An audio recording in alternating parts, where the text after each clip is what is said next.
Hey guys, तो इससे पहले वाली वीडियो में हमने जो देखा था कि pharmacology of drug acting on respiratory system के का ये हमारा चैप्टर था।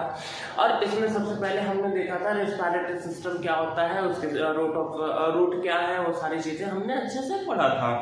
अब उसमें हमारा जो पहले यूनिट के अंदर जो पहला चैप्टर हमें पढ़ना है वो क्या है, हमारा एंटी अस्थमेटिक ड्रग के बारे में पढ़ना है।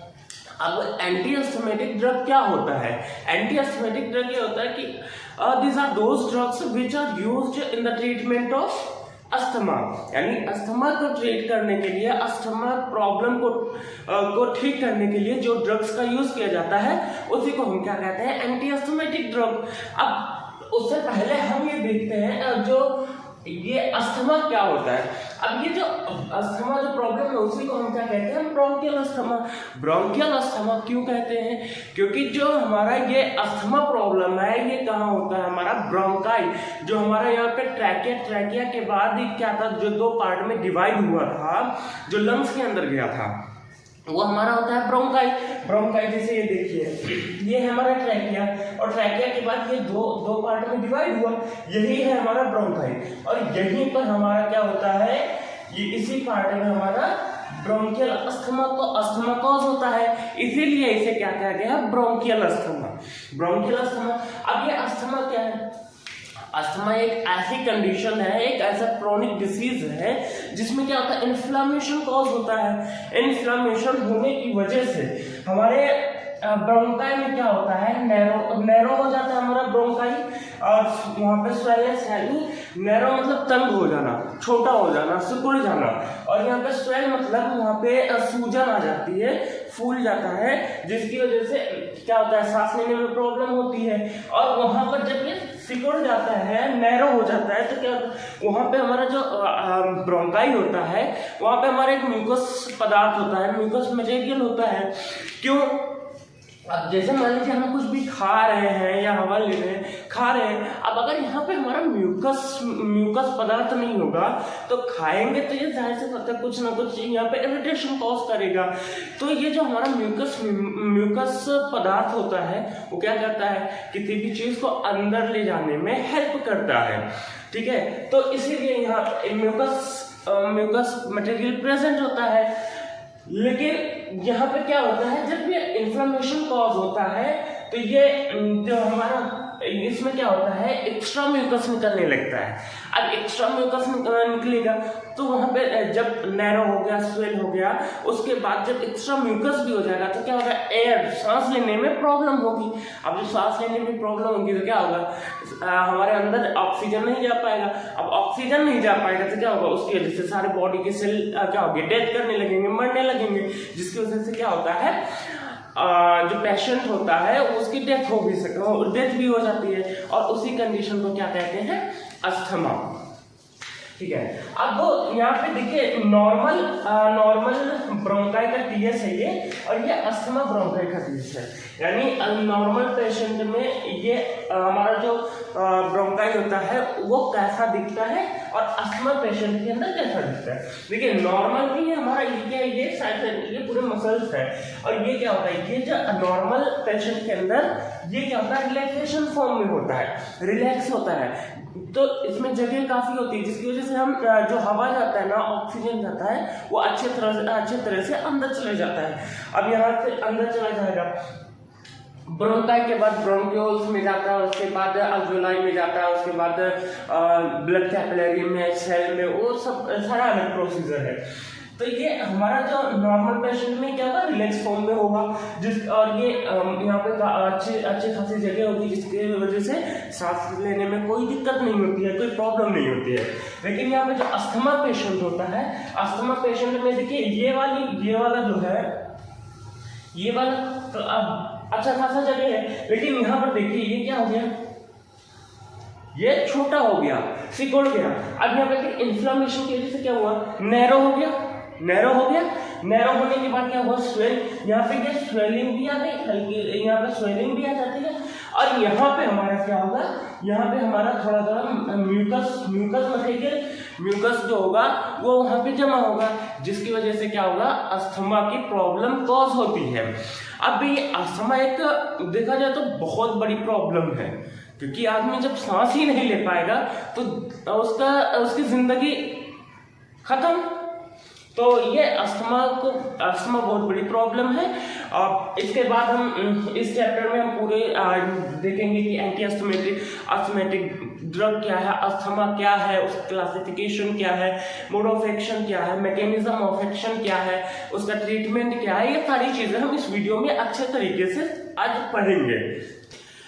तो चलिए अब देखते हैं इसमें कौन कौन से कॉज की वजह से, कौन कौन सी वजह से क्या होता है हमारा जो ये अस्थमा प्रॉब्लम कॉज होता है, उसके बारे में हम जानते हैं। तो ये सबसे पहली वजह क्या है, एलर्जी हो जाती है। मतलब कैसे, देखिए बहुत लोगों को अक्सर देखा गया है कि घर में जब सफाई चलती है, घर में झाड़ू वगैरह लगाते हैं, तो बहुत लोगों को इसमें प्रॉब्लम्स होती हैं कि मतलब जब डस्ट सफाई होती है तो डस्ट वगैरह उड़ते हैं, तो जिसकी वजह से क्या होता है उनको सांस लेने में प्रॉब्लम होती है, ब्रीथिंग में प्रॉब्लम होती है, तो एक एलर्जी प्रॉब्लम है।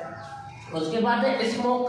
अब स्मोक करते हैं, स्मोक में टोबैको होता है और बहुत सारी अलग अलग निकोटीन्स प्रॉब्लम होती है, जिसकी वजह से क्या होता है कि ये हमारा यहाँ पे ब्रोंकियल अस्थमा होने के कॉज बहुत ज़्यादा बढ़ जाते हैं, ठीक है। और उसके बाद हम टोबैको की वजह से भी होता है। अब बहुत सारी ड्रग्स हैं जिसकी वजह से क्या होता है हमारा अस्थमा प्रॉब्लम अपीयर होता है, जैसे एस्पिरिन वगैरह है उसकी वजह से।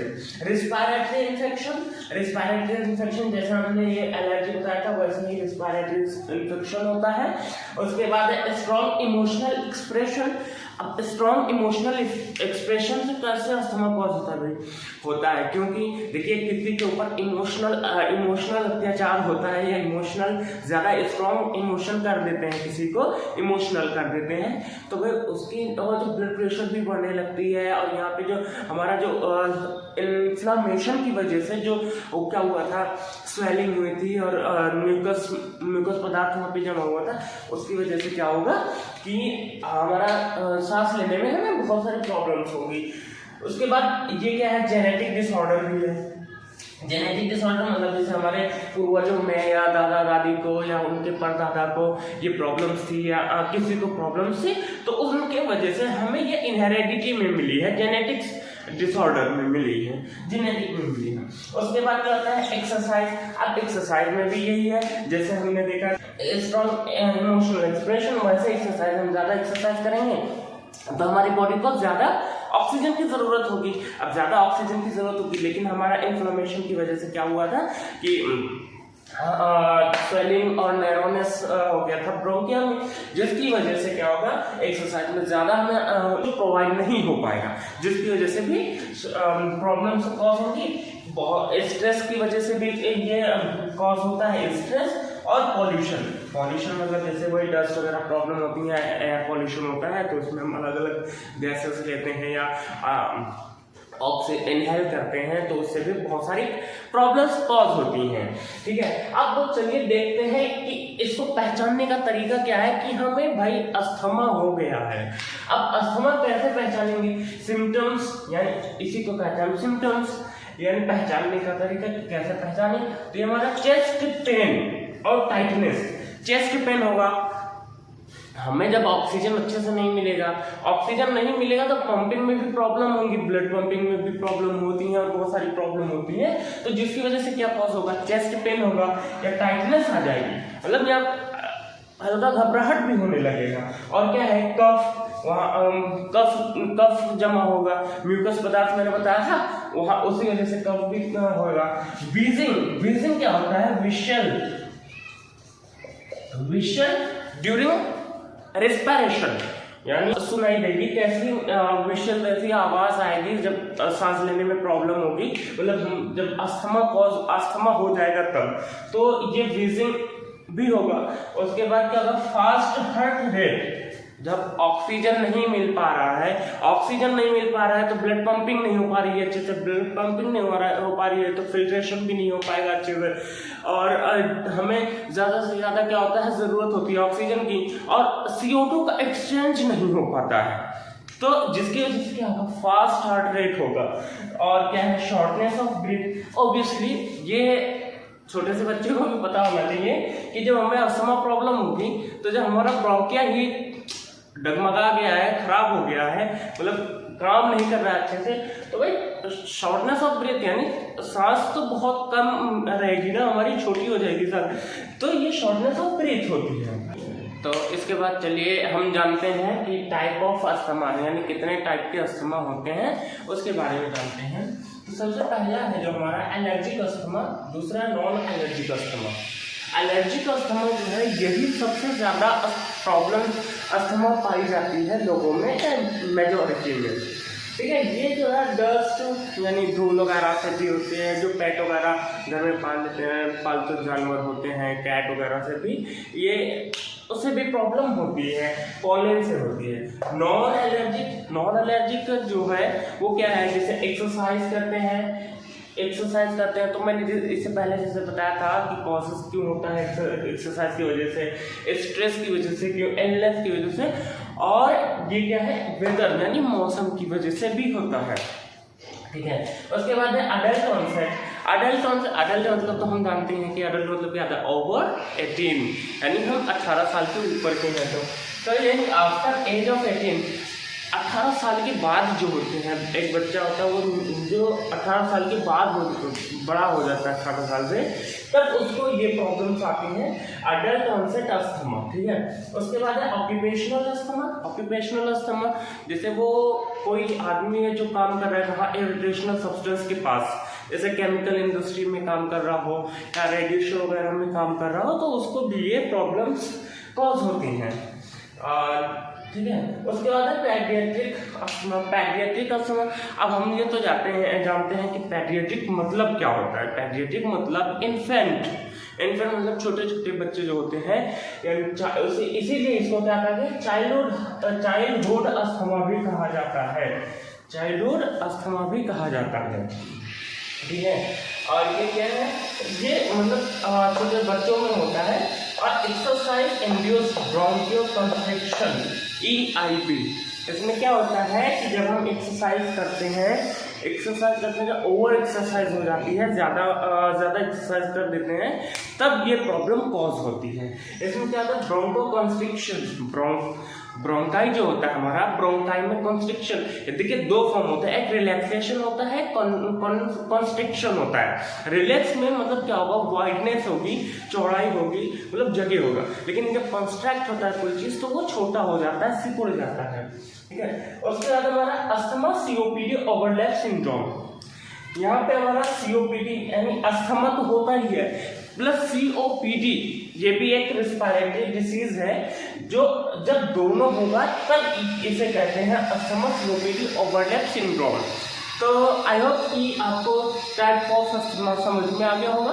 अब इसके अच्छा एक चीज़ और है, अस्थमा जो है मूवी वगैरह में बहुत ज़्यादा दिखाया जाता है कि जैसे देखिए बहुत सारे जो एक ज़माने में हिटलर था, अपने वक्त में कहाँ का हिटलर कहाँ का था, जर्मनी का, उसने एक इनहेलर का इजाद किया था, इन्वेंट किया था, जिसका नाम तो नहीं याद है मुझे, लेकिन वो क्या था कि वो इनहेल करते थे। इनहेल करने के बाद क्या होता था पता है, उन लोगों के पास ज़्यादा ताकत आती थी, और उसके बाद उनको भूख जल्दी नहीं लगती थी, वो कंटिन्यूसली काफ़ी टाइम तक लड़ते रहते थे, ठीक है। वो एक इनहेलर ही था, तो मतलब अस्थमा तो नहीं है लेकिन एक इनहेल करने वाली चीज़ है, तो वो मतलब कोरिलेट कर रहा हूँ उसे। और अक्सर देखिए फिल्मों वगैरह में क्या होता है कि जो विलन्स होते हैं वो क्या करते हैं, हीरो के माँ बाप को या हीरो के रिलेटिव को किसी को क्या करते हैं, उसका नाक और मुंह बंद कर लेते हैं, जिसकी वजह से क्या होता है वो सांस नहीं ले पाता है, तो वो मतलब क्या होता है, सांस नहीं ले पाता है, जिसकी वजह से ऑक्सीजन नहीं जाता, और क्या होता है पूरे बॉडी के सेल मरने लगते हैं, जिसकी वजह से उसकी डेथ हो जाती है। बहुत सारे ऐसे भी पेशेंट उसमें दिखाए जाते हैं जिनको क्या होता है, अस्थमा प्रॉब्लम होती है, वो इनहेलर लेके घूमते रहते हैं, और क्या करते हैं वो उसके अंदर कैप्सूल रखते हैं, कैप्सूल क्या करेंगे, ऐसा प्रेस करना होता है, प्रेस करने खींचते हैं तो क्या होता है वो थोड़ा सा रिलैक्सेशन फॉर्म में आता है, जिसकी वजह से सांस लेने में दिक्कत नहीं होती है। तो गाइस चलिए अब हम देख लेते हैं एंटी अस्थमेटिक ड्रग का क्लासिफिकेशन क्या है। तो सबसे पहले देखिए 1 2 3 4 और 5, ये मेन 5 टाइप में डिवाइड है। जैसे कि पहला है ब्रोंकोडायलेटर्स, दूसरा है ल्यूकोट्रिन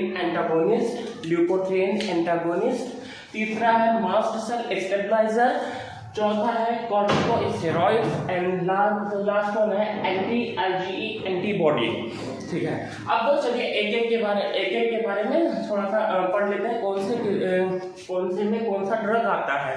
उसके बाद हम इसको क्लासिफिकेशन जैसे लेंथी हो जाता है तो इसको याद करने के लिए एक ट्रिक है, उस ट्रिक को हम इसके लास्ट में पढ़ेंगे, आगे पढ़ेंगे। ठीक है, तो ब्रोंकोडायलेटर्स में 3 सब डिवाइडेड छोटे छोटे टॉपिक्स हैं। इसमें पहला है बीटा सिम्पेथोमाइमेटिक्स, दूसरा है मिथाइल ज़ैंथीन और तीसरा है एंटीकोलिनर्जिक्स। इसमें ऐसा कोई नहीं है जो हम पहले नहीं पढ़ चुके हैं, लेकिन इसमें आगे डिटेल्स में और पढ़ेंगे हम। देखिए, बीटा सिम्पेथोमाइमेटिक्स में पहला ड्रग है सॉल्ब्यूटामॉल, दूसरा है टर्बिटालिन, तीसरा है बेंब्यूटेरॉल एंड चौथा है हमारा साल्मेटेरॉल एंड फॉर्मेट्रॉल। इसके अंदर 5 ड्रग आती हैं और इसके अंदर 4 ड्रग हैं थियोफेलिन, अमीनोफेलिन, कोलिन, थियोफेलिन, हाइड्रोक्सी इथाइल थियोफेलिन एंड डॉक्सीफेलिन।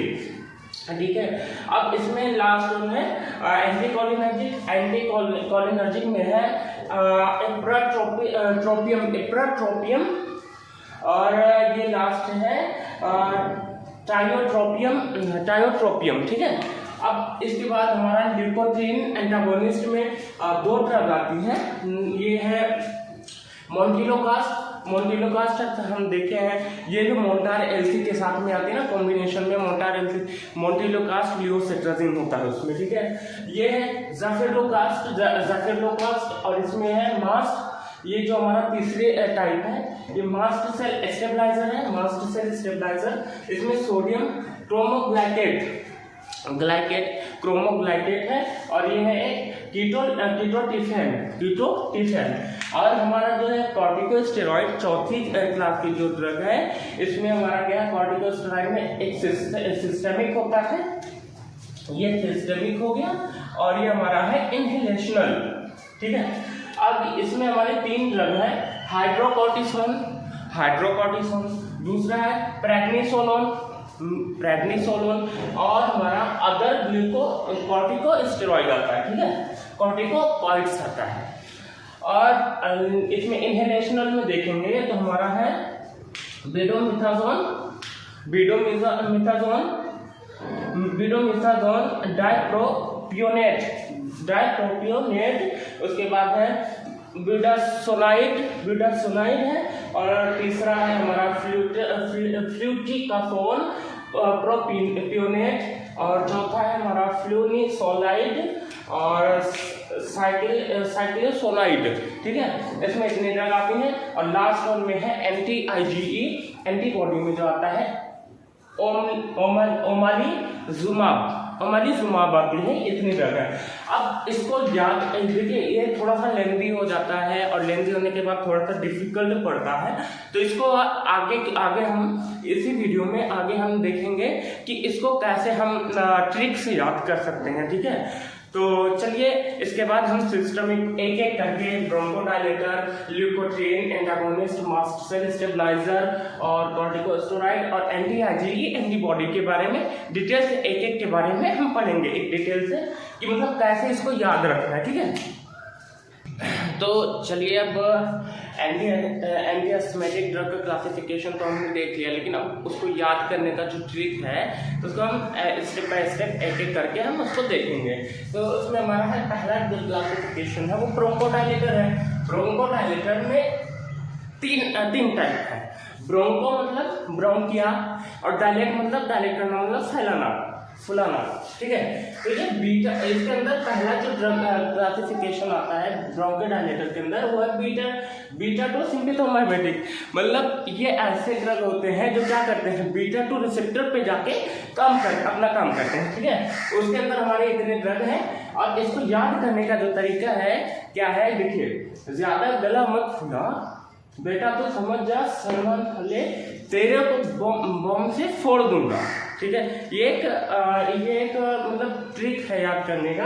अब इसको देखिए, ज्यादा गला मत खुला, देखिए ये है ना, ज्यादा गला मत खुला मतलब क्या हो गया, ज्यादा गला मत खुला मतलब क्या, ब्रोंकोडायलेटर। अभी जैसे मैंने बताया था कि ब्रोंको मतलब ब्रोंकाई और डायलेटर मतलब फुलाना, तो ये क्या हो गया, गला मत खुला मतलब ब्रोंकोडायलेटर, हमने वो याद कर लिया।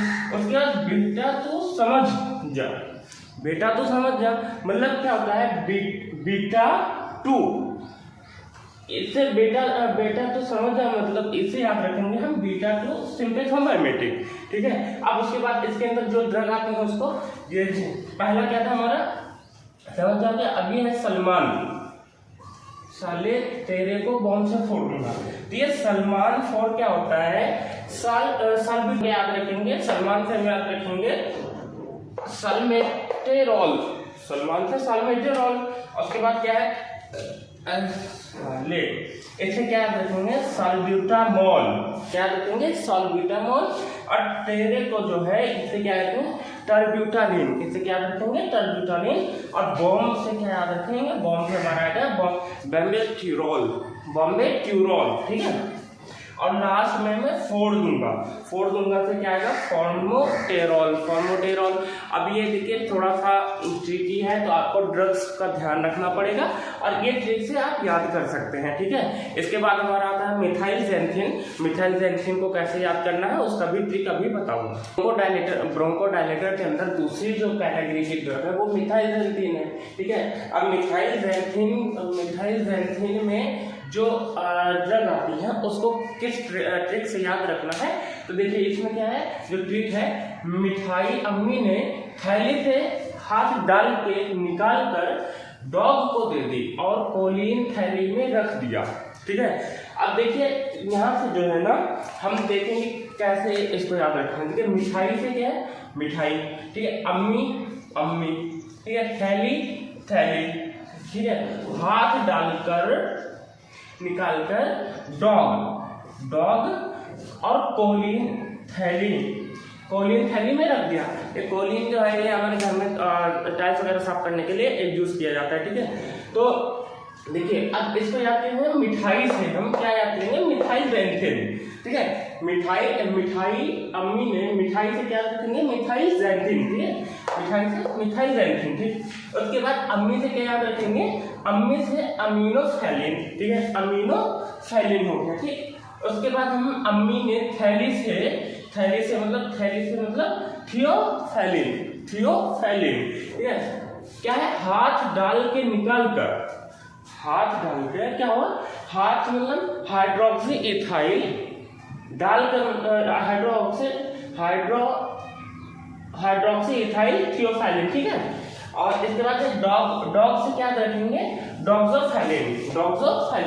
अब एक और लास्ट में क्या, कोलीन थैली। अगर क्या देखिए, कोलीन थैली में रख दिया। अब कोलीन थैली मतलब कोलीन थियोफैलिन, ठीक है। अब इसके बाद हम दूसरी ड्रग का ऐसे ही ट्रिक याद देखेंगे, ठीक है। इसके बाद हमारा जो है एंटीकोलिनर्जिक है, ठीक। बाद इसी में ब्रोंकोडायलेटर में एक है एंटीकोलिनर्जिक में 2 ही ड्रग है, तो उसको आप याद रखिएगा। फिर दूसरी क्लास की ड्रग जो क्या है हमारा एंटागोनिस्ट था, और उसके बाद लास्ट में उसके बाद थर्ड क्लास की जो ड्रग, उसमें ल्यूकोट्रिन में जो हमारा 2 ही ड्रग है, तो उसको भी याद रखिएगा। जैसे क्या था हमारा मोंटेलुकास्ट और ज़फ्रेलुकास्ट था, और उसके बाद हमारा मास्टर सेल स्टेबलाइजर आता है, उसमें 1-2 ड्रग है, उसको याद रख लीजिएगा। अब जो इसमें याद रखने की क्या है, कॉर्टिकोस्टेरॉइड को किस ट्रिक से हम याद रख सकते हैं, तो चलिए अब इसके बाद हम कॉर्टिकोस्टेरॉइड ही देखेंगे। फिर लास्ट में जो है उसमें एक ही ड्रग है तो उसको भी याद रखिएगा, ठीक है। तो जो मेन चीज है कॉर्टिकोस्टेरॉइड, उसमें दो तरह की ड्रग है, ठीक है, सिस्टमिक और इनहेलेशनल। तो अब उसको हम ट्रिक से कैसे याद रख सकते हैं, चलिए देखते हैं। तो चलिए अब कॉर्टिकोस्टेरॉइड का जो क्लासिफिकेशन है उसमें कौन कौन सी ड्रग है उसके बारे में हम जानते हैं। देखिए उसमें दो टाइप के इनहेलेशनल और एक सिस्टमिक, दो टाइप की अलग अलग क्लास की ड्रग है, उसके अंदर बहुत सारी ड्रग है। देखिए अब कॉर्टिकोस्टेरॉइड में इनहेलेशनल है और सिस्टमिक है, ठीक है। अब इसको याद करने का जो ट्रिक है वो क्या है, कॉर्टिकोस्टेरॉइड को सूंघ के बालकों, बुढ़ों, सबको नाइट में फ्लू हो गया, ठीक है, और उनके सिस्टम में हाइड्रो और पेट्रोल भर गया। पहली लाइन जो है, ये पहला सेंटेंस है उस किसके, इनहेलेशनल के लिए है, और दूसरा सेंटेंस जो हमारा ये सिस्टमिक के लिए, ठीक है। अब देखिए कॉर्टिकोस्टेरॉइड हमने लिया, कॉर्टिकोस्टेरॉइड से हम क्या याद रखेंगे, कॉर्टिकोस्टेरॉइड एज इट इज हमने उससे ले लिया। सूंघ के, कॉर्टिकोस्टेरॉइड को सूंघ के मतलब इनहेलेशनल, सूंघना मतलब इनहेल करना, इनहेलेशन होता है, ठीक है। उसके बाद बालकों और बुढ़ों, बालकों से हम क्या कहते हैं, बेक्लोमिथाजोन डाइप्रोपियोनेट, ठीक है, और बुढ़ों से ब्यूटासोलाइड याद रखेंगे। अब इसमें जो है फ्लू हो गया। अब फ्लू दो बार दिखे, फ्लू, ठीक है, फ्लू से हम क्या याद रखेंगे, फ्लूटिकाजोन, और दूसरे फ्लू से हम याद रखेंगे फ्लूनासोलिड, ठीक है। अब लास्ट में देखिए, और उनके सिस्टम में हाइड्रो और पेट्रोल भर गया। देखिए सिस्टम्स मतलब सिस्टमिक ड्रग, ये खत्म हो गया। अब ये सिस्टम से क्या होता है, सिस्टमिक, ठीक है, और याद रखेंगे। और इससे क्या है, हाइड्रो और पेट्रोल, हाइड्रो से हाइड्रोकॉर्टिसोन याद रखेंगे, और पेट्रोल से क्या याद रखेंगे, सोलोन याद रखेंगे, ठीक है। आई होप कि आपको ये क्लासिफिकेशन समझ में आया होगा।